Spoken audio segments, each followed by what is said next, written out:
Yeah, I think first with regard to the second thing that you raised, that we do need to find ways in which we can make this process as efficient as we can without giving up what the real value of the tool is, and that is the scientific, near scientific certainty of it.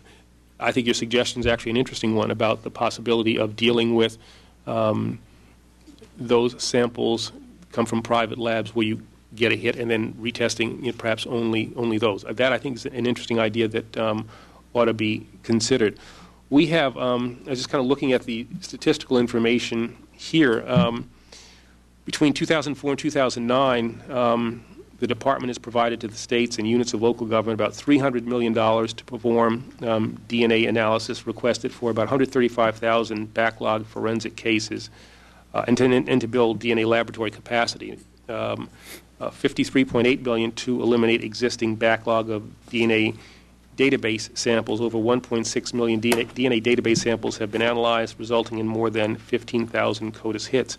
We have for fiscal year 11 a $150 million DNA initiative to try to deal with the backlog and also deal with ways in which we can wring out from this very, very promising technology efficiencies.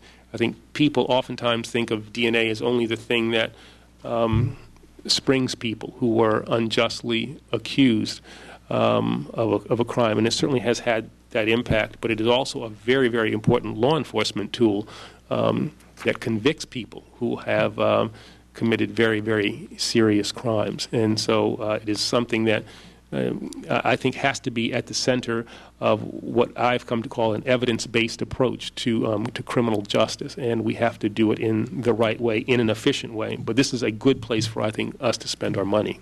Do you know, Mr. Attorney General, if you don't, I'd love it if you could follow up, though, are you on track to eliminate the backlog by the summer of this year? That was the goal last year. How's that coming? And if we're not on track, what do we need to do to get on track? Okay.